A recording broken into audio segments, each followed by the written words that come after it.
De même qu'un mort est insensible à tout, soit qu'on le foule aux pieds ou qu'on l'élève sur le trône, qu'on le maltraite ou qu'on le caresse.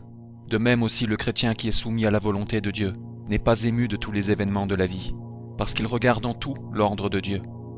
Les louanges, les richesses ne lui enflent pas le cœur. Le mépris et les disgrâces n'abattent pas son courage.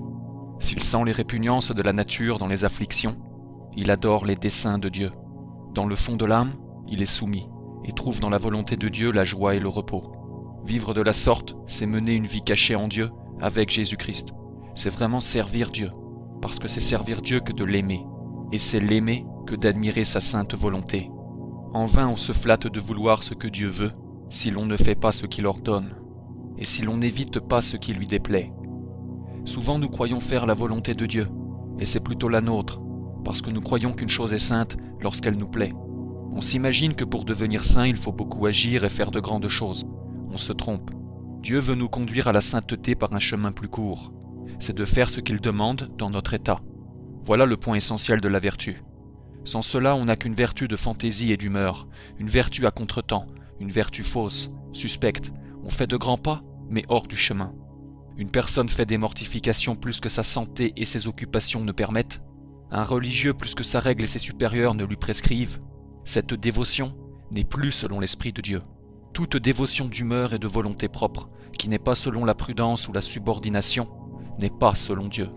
Si Dieu nous appelle tous à la sainteté, ce n'est pas au même degré, ni par les mêmes moyens, ni dans la même vocation.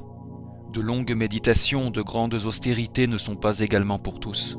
Le plus sûr, c'est de faire dans notre vocation ce que Dieu demande. Pour choisir un état de vie, consultez Dieu. Vous aspirez à une vocation, si vous avez le moyen, les talents, l'inclination, c'est la volonté de Dieu. Vous voudriez entrer dans le cloître, mais vous n'en avez pas les moyens, ou vous ne vous sentez aucune disposition aux vertus religieuses, ce n'est pas la volonté de Dieu. Il serait plus sûr pour le salut de vivre au milieu des dangers du monde avec la volonté de Dieu que d'être dans l'état le plus sain contre son gré. On peut se perdre où l'on ne voit pas de danger, mais on ne risque rien en suivant la volonté de Dieu et les conseils prudents de ceux qui doivent veiller sur nous. Vouloir et faire tout selon la volonté de Dieu est une disposition sainte, mais être disposé à souffrir tout ce que Dieu veut, c'est la vraie grandeur d'âme. Si Dieu veut que vous souffriez la maladie, les persécutions, la pauvreté, pourquoi ne le voudriez-vous pas? Vous lui dites toujours votre volonté soit faite. Laissez-lui donc faire sa sainte volonté. Vous voudriez avoir de la santé et des richesses, mais Dieu ne le veut pas. Vous désirez la santé pour mieux servir Dieu. Tâchez de vous la procurer par des remèdes convenables. S'ils sont sans effet, adorez la volonté de Dieu. Vous voudriez des richesses pour soulager des misérables, mais Dieu n'exige pas ce que vous ne pouvez faire. Si vous les désirez pour une fin légitime, pour l'établissement de votre famille, tâchez d'en acquérir sans cupidité, par des moyens raisonnables. S'ils ne réussissent pas, soumettez-vous à Dieu, qui donne et ôte les biens à qui lui plaît. Après tout, si Dieu veut vous affliger, c'est pour votre salut. Il voit que votre âme serait en danger s'il vous traitait autrement. C'est donc parce qu'il vous aime qu'il vous éprouve. Combien de prédestinés dans la gloire bénissent sa providence, qui leur a fait trouver la sainteté et le salut dans les disgrâces et dans l'indigence. Combien de réprouvés dans les flammes maudissent les délices et les richesses qui les ont perdues. Ce que vous désirez n'est donc pas toujours le meilleur pour vous. Contentez-vous de ce que Dieu veut que vous soyez ou que vous ayez. Il vaut mieux être privé de ce que vous n'avez pas, que de l'avoir pour vous nuire ou pour vous perdre. Il vaut mieux habiter dans une maison incommode avec la santé, que d'être malade dans un palais. La conscience, dirigée par la loi de Dieu, doit nous servir de lumière et de règle dans notre conduite. Celui qui vit dans le crime et qui ne suit pas les droites lumières de sa conscience sera contraint d'avoir pour bourreau celle qu'il n'a pas voulu avoir pour guide, car il est écrit qu'il n'y a pas de paix pour les impies. Le péché ne dure qu'un moment, mais l'avoir commis dure toujours, dit saint Bernard. Le remords qui en reste dans le fond de l'âme est un tourment si inquiétant qu'il vaudrait mieux habiter avec une bête féroce.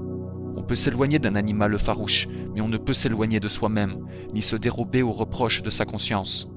Elle suit partout. Elle tourmente en tout temps. Comme une fièvre continue, elle est sans intermission, accompagnée de redoublements et d'inquiétudes. Ce sera en effet la conscience qui convaincra, confondra, condamnera le pécheur.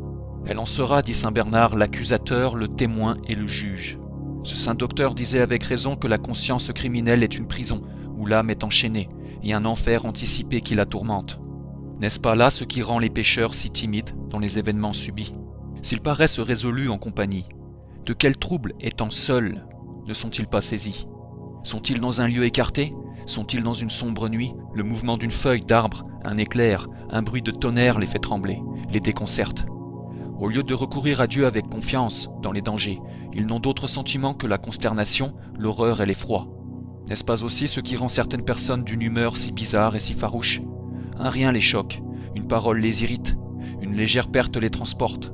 Tout les scandalise, tout leur fait peine, soupçonneux, défiants, inquiets, intraitables, insupportables aux autres, insupportables à eux-mêmes. Un chrétien qui a la conscience pure est au-dessus de tous les événements de la vie. Il verrait, selon l'expression du prophète, la terre s'écrouler sous ses pas, les rochers se détacher et venir à lui. Il verrait des légions d'ennemis qu'il ne craindrait pas. Toujours en paix, rien ne l'inquiète. Il voit sans trouble venir le moment de sa mort. Il attend avec confiance le jugement de Dieu. Le repos qui reste en son âme est un avant-goût des délices du ciel. Il n'est ni défiant, ni soupçonneux, ni chagrin. Il reçoit tout comme venant de la main de Dieu. Il ne se choque et ne se scandalise de rien. C'est donc avec raison que le saint roi s'écriait « Heureux est le peuple qui sert Dieu, comme son Seigneur et son Maître ».